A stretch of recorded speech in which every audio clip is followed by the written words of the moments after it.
Good morning, everyone. Good morning. It's been we're going to start. This is on. I can't tell. Good. All right, thank you. We're going to talk on cognitive impairment. And I thought we'd start out with this little clip. It's quite humorous. Okay, he told me how to do this. Memory, I'm not kidding. A conversation with me has become like a game of charades. The other day, I was trying to think of this actor's name, and I said to my friend, "Oh, you know him. He has dark hair. He was in that movie." Oh, you know the movie. Oh, he married. What's her name? She was on that show with those other girls, and they were in New York. Couldn't come up with anything. And then when it finally comes to me, 3 days later, I'm standing in line at the grocery store, and out of nowhere, I go, "Matthew Broderick." All right. Oh boy. Okay, so I know I can relate to that video all too well. A lot of us probably can. And cognitive change, that was demonstrating some cognitive change. Oh, by the way, I'm Jean Stransky. I am a retired physician assistant from Wisconsin. And my husband and I started coming to church here about 1 year ago. And so they just asked me if I would give a talk on this. My practice was just family practice. It's a very general practice. And yes, we came across cognitive impairment a lot. So we all are going to have some cognitive change. That is a normal part of aging. And it takes more time to complete complex tasks. Our organizational skills change. It takes us longer to learn new skills. And but there's a continuum between cognitive change to dementia. And cognitive impairment is kind of the beginning of that stage. Mild cognitive impairment. Memory and thinking difficulties that have some minimal interference or impact on our activities of daily living. There's no change in personality at this stage of cognitive impairment, but this can progress to dementia over the years in some people.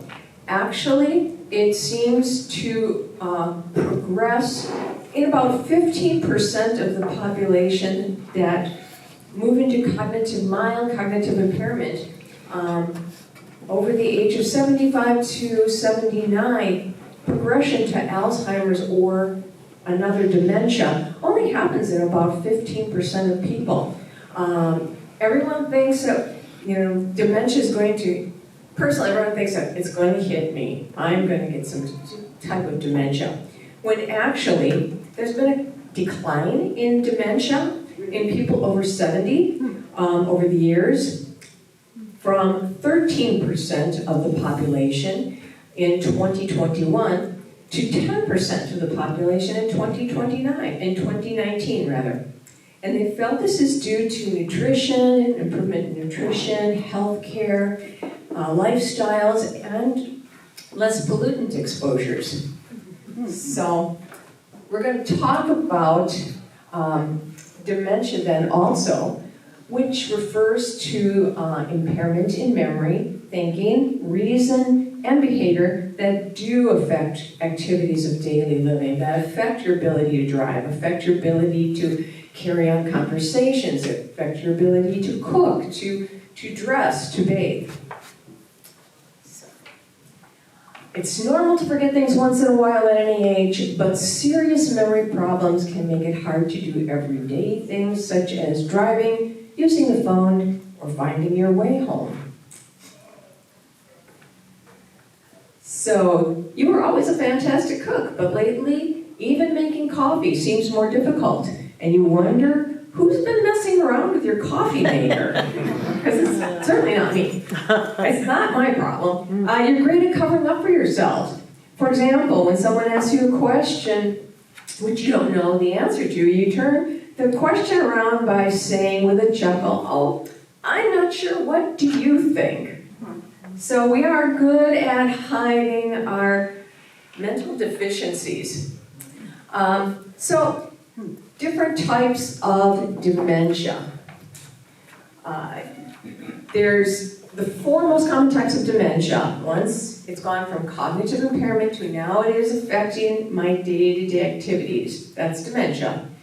Alzheimer's is the most common in the over 65 population, with 60 to 80% of cases. Another form is vascular dementia, then Parkinson's and Lewy body. There are other types of dementia, but those are the most common four types. And Alzheimer's affects communication, as does a number of them, in all of the dementias. Impaired communication, finding words, starting a conversation, memory, physical functioning can start to be impaired with weakness, imbalance, falls. Memory loss is seen across the board in dementia. Difficulty understanding information from the senses, such as vision and smell. So Alzheimer's, starting with talking about that, it can progress quickly or it can be slow, giving a person years of engaged living yet. So it's not, when someone gets an Alzheimer's diagnosis, it isn't the end of the world, but it certainly means, okay, it's time to start planning for the years to come, and taking advantage of all the lucid years that you are going to have yet. So with Alzheimer's, you have short-term memory loss, typically early on.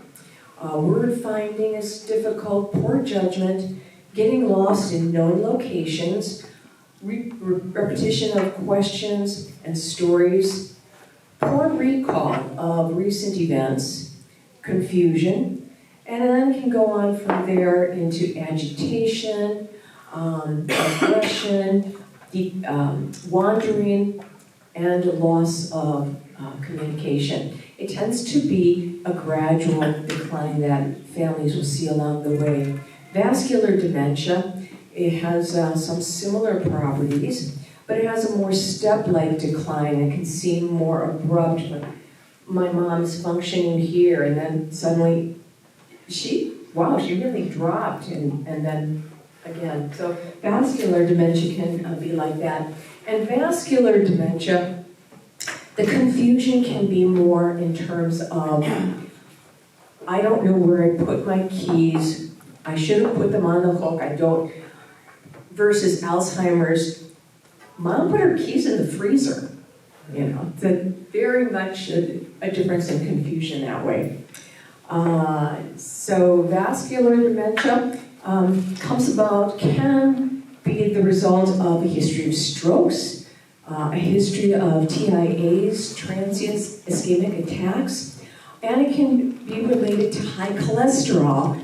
The information that I was reading said they couldn't really point to why the high cholesterol versus, is it plaque formation? It seems to be another protein associated with this high cholesterol as the contributing factor for this vascular dementia. Word finding becomes very difficult. Loss of current and past events, trouble organizing, planning and carrying out tasks. And then it finally starts to begin to affect ADLs, activities of daily living. Social engagements tend to decline because you can't remember people's names, and I don't want to look foolish, and I can't remember where we were supposed to meet for this activity. So people start to be less socially engaged, and then self-care also starts to falter. Parkinson's disease and Lewy body, they can be similar in presentation. Parkinson's disease is typically first seen with body movements that are shuffling, imbalance, motor skills, a very flat affect on the face, some drooling, slowness in speech, weakness, rigidity, tremors with the hands, and falls. So you'll start to get physical manifestations. Brain changes tend to occur later in terms of memory loss, decreased attention, confusion, hallucinations, poor decision making or planning, and doing tasks. Those things all start to falter. Lewy body, the brain changes first occur with a decreased concentration and attention and alertness. There's visual hallucinations in patients with Lewy body. 80% of people with Lewy body disorder or disease have visual hallucinations.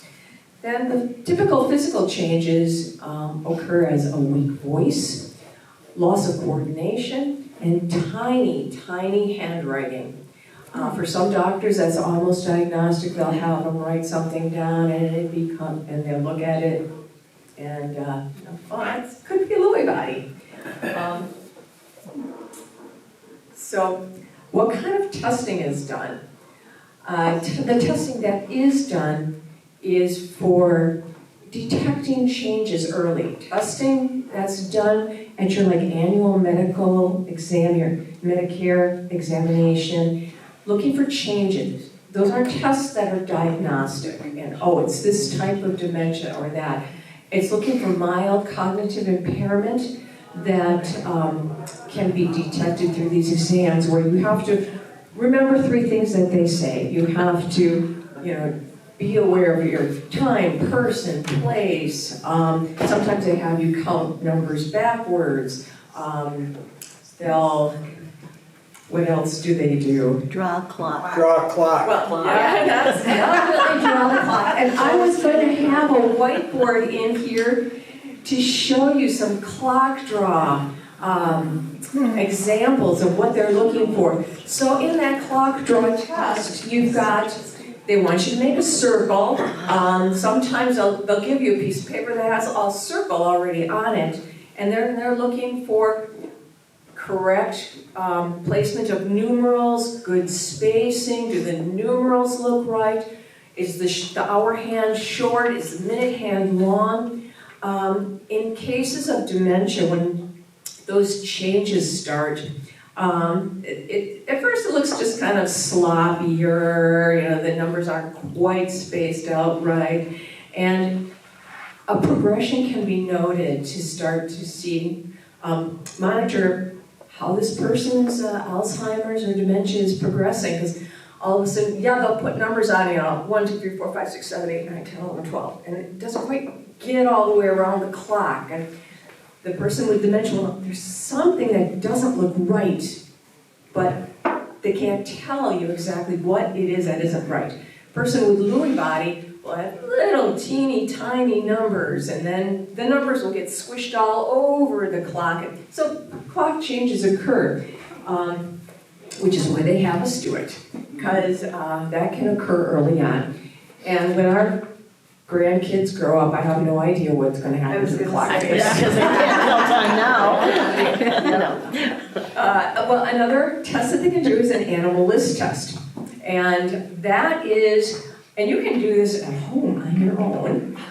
You set a stopwatch for 1 minute, and you list all the 4-legged animals you can. Just make a tick mark on your paper, cow, horse, goat, sheep, lion, elephant, going down the list of animals. 21 or more animals is considered A-okay. Less than 16 animals may indicate some cognitive impairment, and that's something to follow up with your doctor on. So that's the animal list test. And did you say that's in a minute? 1 minute. Of course. You want to aim for 21 animals in a minute. Yeah. Oh, stuff. I know. All right, and there's questionnaires for family members too, as family members tend to notice changes in people. There's also blood tests now that they can do, But they're very expensive and they're not screening tests. These are for people that there's definitely cognitive impairment and or dementia. They might already be in the stages of dementia. And especially in family histories where there's been Alzheimer's diagnosed in their 50s or early 60s, that genetic testing can definitely be done to know whether or not you carry the factors that, yeah, it's gonna hit you. There's other proteins they look for other, like for vascular dementia, Lewy body, but again, those are expensive tests. They're not just a screening test for everyone. Typically, imaging, brain imaging is done before blood tests are done, CT scans, PET scans, MRIs. And why would you want to do these things? Why do you want to know about Alzheimer's or Parkinson's disease or other dementias as they can occur? It's because you want us to do some anticipation for future needs. What you want to take advantage of all the good years that you have left, because you'll have many good years left. If there's that one special trip you really want to do, get that done. Good friends of ours, we're up the street from where we lived. The woman developed both colon cancer and Alzheimer's, and before long, they were off doing a fishing trip in Canada that they'd always wanted to do. And she was so thrilled and happy and still able to engage. Her communication skills were really already compromised, but not her ability yet to understand, what was going on around her. So it was really so beneficial. You want to start maybe, okay, we're going to have to put money aside for assisted living, or I'm going to need some in-home care, or maybe some daycare services. So there's planning that can happen with an early diagnosis. There are also other labs that your doctor will do, because there's other things that can look like cognitive impairment, but it can be thyroid disease. So you'll get a thyroid test. Possible parathyroid disease, vitamin B12 deficiency. In the elderly, a bladder infection definitely can cause confusion.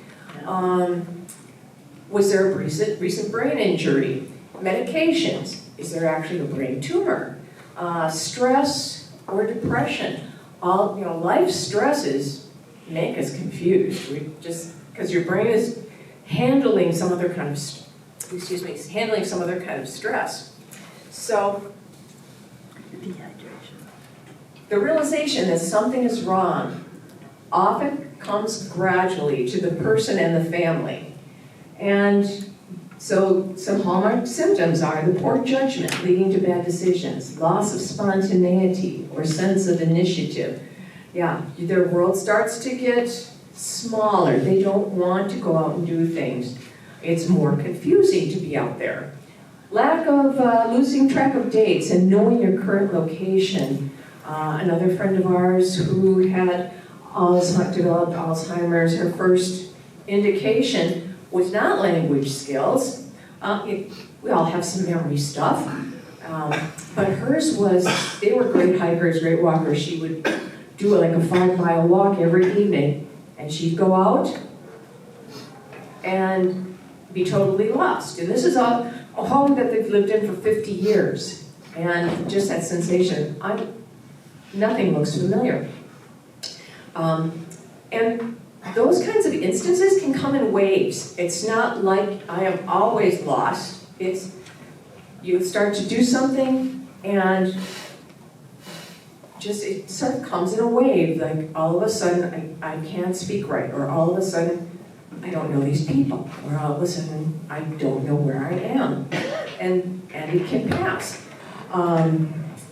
Trouble handling money, paying bills, repeating questions, forgetting recently learned information, challenges in planning or solving problems, wandering, getting lost, losing things or misplacing them in odd places, difficulty completing tasks such as bathing, and then increased anxiety or aggression, and when these things start to happen, this is when Alzheimer's is frequently diagnosed. So, what can we do to improve our lifestyle, to maybe slow cognitive decline? And there was the 6 pillars of positive impact. Being social, being with your friends, volunteering, having pets, getting together to go out walking or dancing. Number 2 would be engage your brain, learning new activities, learning a musical instrument, singing in the choir. It's being social, and it's, you're reading new music and you're learning new songs, puzzles and games.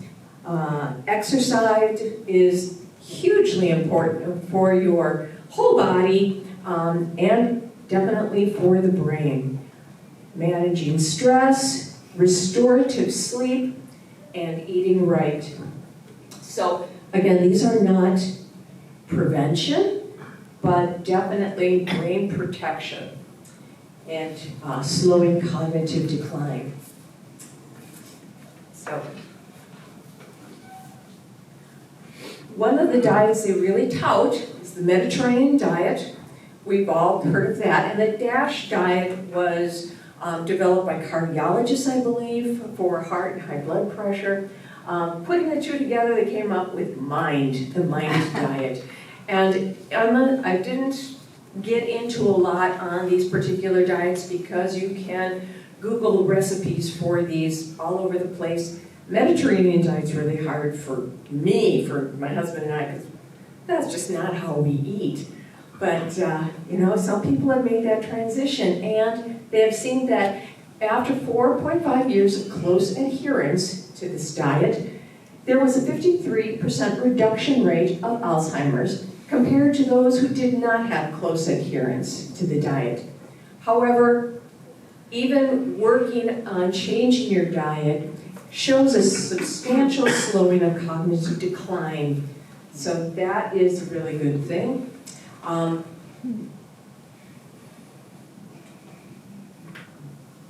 The Mediterranean diet really consists of vegetables, fruits, whole grains, legumes, fish, olive oil, less red meat, less eggs, and definitely less sweets. The DASH diet includes leafy greens, berries, nuts, less dairy, butter and cheese, less fried foods. So, it's a hard diet for Wisconsiners and Minnesotans to make changes to. So, the good brain foods that were listed. And I looked at a variety of different lists because some people have their favorites. These things seem to be on everybody's good brain list. Avocados, blueberries, eggs, leafy greens, especially the dark ones like spinach and kale, broccoli, salmon or sardines, olive oil, or MCT coconut oil. They're both found in the oil areas on the baking aisle for this grocery stores. Onions, which are rich in vitamin B12 and folate, dark chocolate, walnuts, turmeric, they say with added pepper, aids in absorption of the turmeric, but turmeric can also cause diarrhea, so be careful. Didn't know that. Legumes, beans, and of course less red meat, sweets, cheese, dairy, fried foods. I know people that are trying to cut red meats out of their diet, and I would recommend going down to red meats maybe once a week, then maybe once every other week, then down to once a month, as much as you can start to do less beef, the better. Now let's see.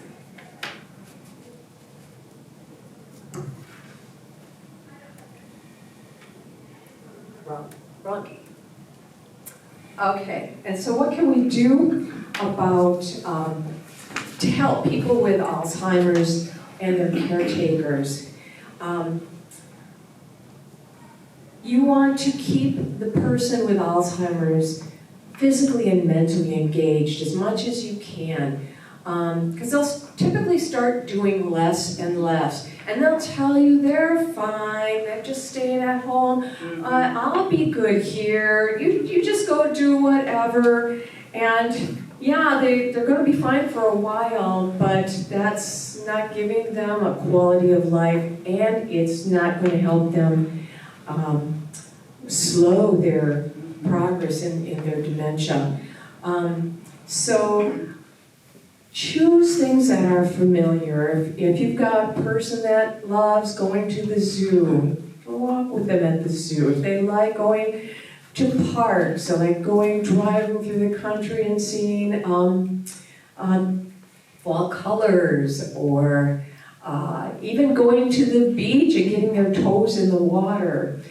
Fun things like that. Going out to eat, that can happen for many, many years. A favorite restaurant, and as time changes, you want to choose appropriate activities that will help them at the stage that they're at. Initially, they can start ordering their own food, but then it'll get to a point where maybe you have to order and know, okay, what are they going to eat that they can eat, that they're going to have the minimal difficulty eating so they don't end up with food all over them, because that's not pleasant for anybody. And those kinds of changes have to happen. You want to have activities that you can help a person get started with, like say you're going to do some baking, have the ingredients measured out, let the person start to put them together, or give them one section of, my mother has vascular dementia, my whole family gets vascular dementia, so I'm really trying hard here to make the best of my life.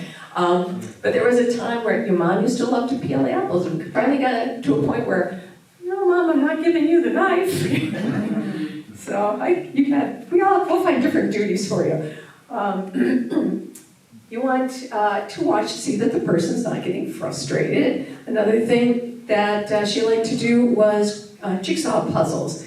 And it got to a point where the jigsaw puzzle, the 500 piece was too much, and she would just get, I just can't get this done. And then we went to the 300 piece, then we went to the 100 piece, and then and it did get to the point where she just liked to watch me while I was putting it together, and I could give her, there's last 5 pieces, Mom, let's see where these go. So you want this to be enjoyable for everybody.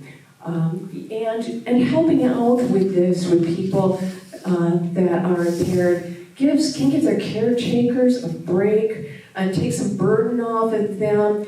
And you want to meet with them and kind of brainstorm ideas. What does this person that you both love like to do?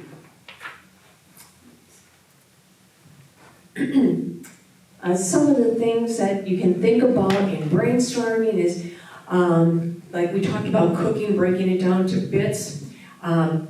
So I had my mother-in-law, who also suffered from Alzheimer's. I made up some cookie dough, and she was just going to take a spoon and drop it onto the plate. Well, I went downstairs to do some laundry, and we had a little dog, and I came back upstairs, and Mom was taking a scoop and tossing it on the floor. Taking a scoop and tossing it on the floor for the dog. Okay. Chores that they've done in the past, like folding towels, matching socks, they're not going to do it well, and you may have to redo the whole thing, but it does give them a way to engage their mind, and it gives them something to do with their hands. There's also these fidget quilts. I don't know if you've heard of those. As dementia progresses, there's these little squares that are made. I first saw them in the hospital, and they have different things attached to them to spin around or twist or braid or zip, things to engage their hands and minds. So a fidget quilt. I think you can find them online. Our quilting group was going to make them. For the nursing home down in Texas. Okay, you can find them online, and there are people that do make these, and they're great. Music, singing with them. I even took a hymnal home from church to sing with my mom because she loved to sing all the old hymns, and I'd say, what a friend we have in Jesus, Mom. Remember that one? No, I don't think I've ever heard that. And so I would just start singing it, and sure enough, she sings along. You just have to get them going with it. Exercising, chair exercises for stretches, for leg lifts, batting a balloon back and forth, rubber ball tossing, things to keep them engaged and fun, and just talking and singing while you're doing it, and reminiscing about stories that you might remember that they did. Gardening, pets, reading. At some point, Mom used to love to have our little dog sit on her lap. Gardening, she would like to watch me do. I read many a book to my mom, and we've gone through photo albums together. So those are just some ideas of things, wrapping your head around the fact that you're going to have to modify activities that you have enjoyed and liked, but you can still enjoy together in a modified format. And at your seats, there's 2 handouts for you to look at. A lot of information that I've talked about today can be found on the websites listed on the one handout. Just a wealth of information. And do's and don'ts communicating with a person who has Alzheimer's. That was really helpful too. One of the things I'd say about communicating with people is don't try to tell them they're wrong. If you're going someplace and you've gone to a park where they've been 100 times, I've never been here before. This is lovely. Isn't it lovely? You're right. It's just lovely. I go here camping with the kids, and it's no point in trying to tell them, no, you've been here, and this is how you should remember it, because they're just frustrated with that. So just taking care of your communication with those that have Alzheimer's, to just be positive. That is, I think, that's all I have for you today. Are there any questions? Okay, I've got comments. My aunt was 90 pounds, 90 years old. She had white spots all over her brain. That was her dementia cause. I found out that our family doesn't have Alzheimer's, we have strokes. It's been forever. However, she moved into an apartment, and my Lord, there were dust mites all over the place, just floating there. She couldn't grab them. Have them check for floaters in their eyes. Yeah, there are causes for some of this stuff. She had floaters. She didn't know it. She didn't know she had floaters, but they were floating in her eyes. Also, her dead brothers came over for lunch a lot. And then, when she went into the nursing home, she's 90 years old, 90 pounds. About the strongest thing she'd ever taken was an aspirin.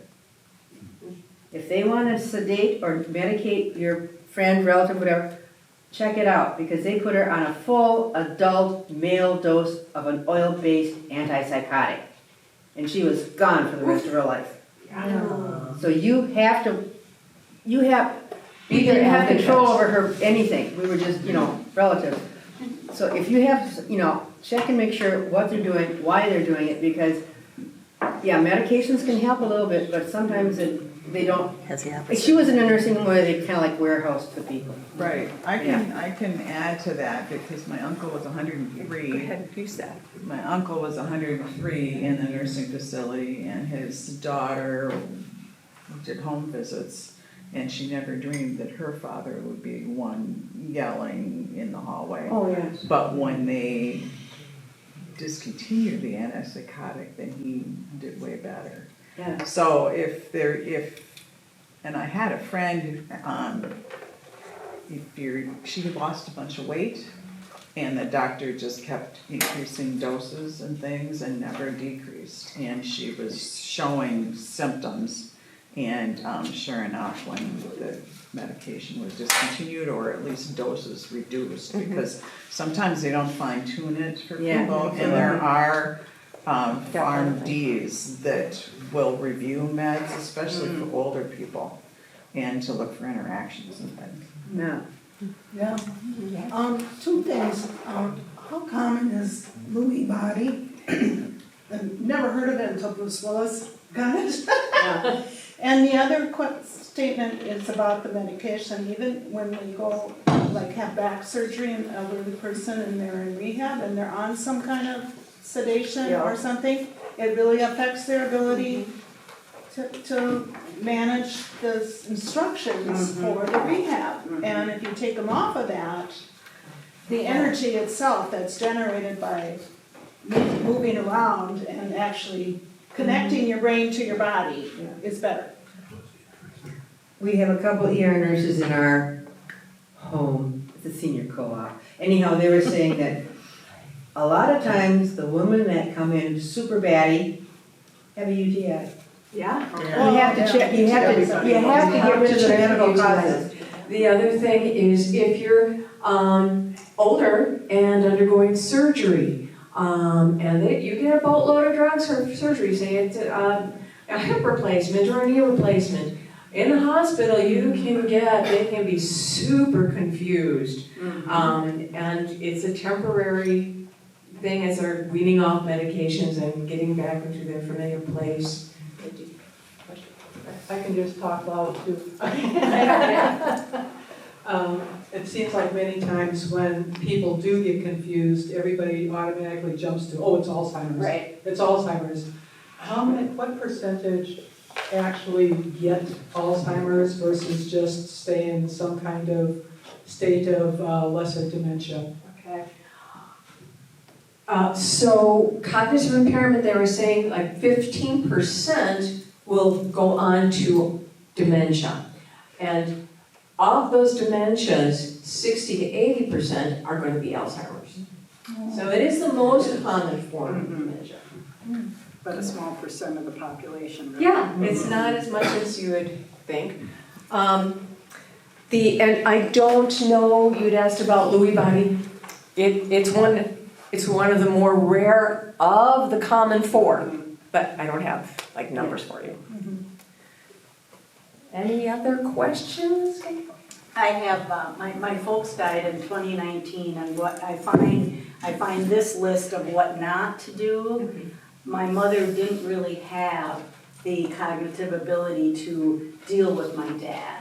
And so she did every single one of these don'ts. And, you know, and I knew, but then to get you know what, you know where I'm going, you know, to get her on board with, you know, don't be doing this stuff when she herself wasn't. There was a talk on This American Life. It was kind of cute. It was about a married couple. The mother lived with them. The daughter. This was the daughter's mom, and the daughter's husband then. And mom had dementia and would go off on these stories, and the husband, the son-in-law, would just go with her. You were? You were on what did you wear on that cruise? They would have a great time just talking away, and the daughter was feeling like left out, like, no, you shouldn't encourage her, like, you know, it's like, and so, you know, grandma, mom loved the son-in-law. They had great conversations. So, that is about all I have for you. Medications that can slow the decline. Oh yes, there are medications that can slow the decline. There's not a medication. That's another reason for early testing, because your best benefit from these Alzheimer's medicines, and they're seeing that it does help with vascular dementia too. The earlier they're taken, the better effect you're going to get. None of them prevent decline. I mean, stop decline. None of them are curative. We don't have those kinds of meds yet. But they can slow the progression. They definitely can slow the progression. And of course, these are the, there's many trials going on. Yes. I just wanted to say I read a book called Remember, The Science of Memory and the Art of Forgetting, which I had to look up on Google to get the whole But it really made me feel better about when I lost my car keys, you know, or I couldn't remember where they were, that is okay and maybe normal and I'm not slipping away. The other comment I have is the over-the-counter medications which are put on you see over and over again in the advertisements on TV haven't really been shown to do anything. Yeah, no, unfortunately. Right. Prevagen, for Yeah, example. don't waste your money on Prevagen. Yep, Yeah. in controlled trials Why it aren't doesn't they do anything. taking that off? Isn't Because it's not regulated. It's not. Yeah, it's gonna make some money. It's a Right, supplement. yep. Yeah, I just always heard that you may forget where your car keys are, but if you forget what they're for. Yeah. There you go. That's very true. Pastor wants to. Yeah, Jean, I'm just curious, like, I know I've heard several times the, like, suggestion to go where they go, right? And if they, like the park example, when they say they've never been to the park before, even though they went every day, like, don't try to correct. Which is one thing when they're, like, talking about a place or a landmark or a dream or whatever, right? I think, like, what I've experienced a couple times with my grandma in the last couple of months, like, I called her the last time and she said, sure would be nice if you came to visit. Oh. Like, Yeah. it hurts, you Yeah. know? And I'm like, I have. Like, it's really hard to, like, what do you recommend just in those moments where, like, it stings, but it's not, like, she's not able to remember, do I say, oh, I've loved seeing, I mean, do I? Yeah. Okay, I don't just say, oh, sure, I'll. No, you can't tell her that, oh, I've been there. You can say that, but it's not going to really register that you have. Say you're going to be there tomorrow, she won't remember. She might.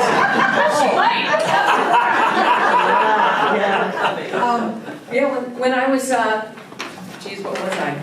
Like 17 maybe, my grandpa in Waupaca, Wisconsin, we went and saw Grandpa. We were the closest family and he had dementia. And we'd go up there at least once a month to make sure everything was okay in the house. And his neighbors were helping to watch over him and stuff.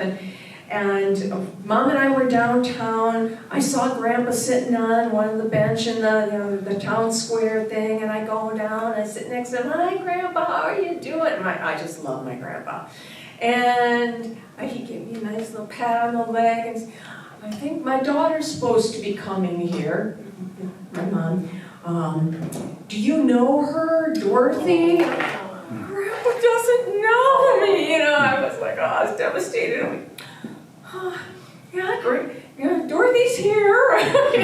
I'm going to be at your house too, just by the way. But yeah, so.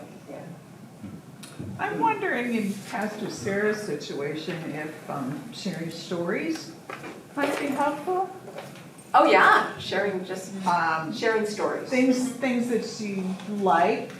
Were there you did last time Okay, you were there? last time I was there, I remember we Remember spent that time coconut cake we brought you? I might not say remember, but Yeah, right. But I remember Yeah. that delicious coconut cake. And you can use senses, taste, smell, Yeah, something that sight, hearing. I can I think it's like, I just name it to be like, I think it's honest to have a multitude of reactions to Oh, it, gosh, and then yes. sort of like take a pause. Right. That's what was suggested this morning. And, like think about, okay, what response? do you want? Right. Sometimes you have to be creative. Yeah, right.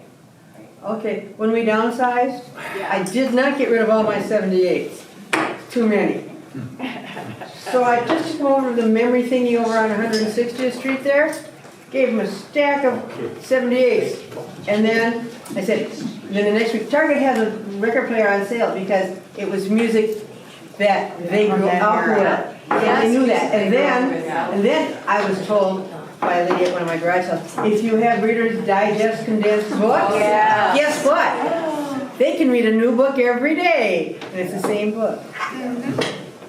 But they have that, they can do something they enjoy, so they don't remember. Absolutely, that's great They just, brainstorming. Yeah.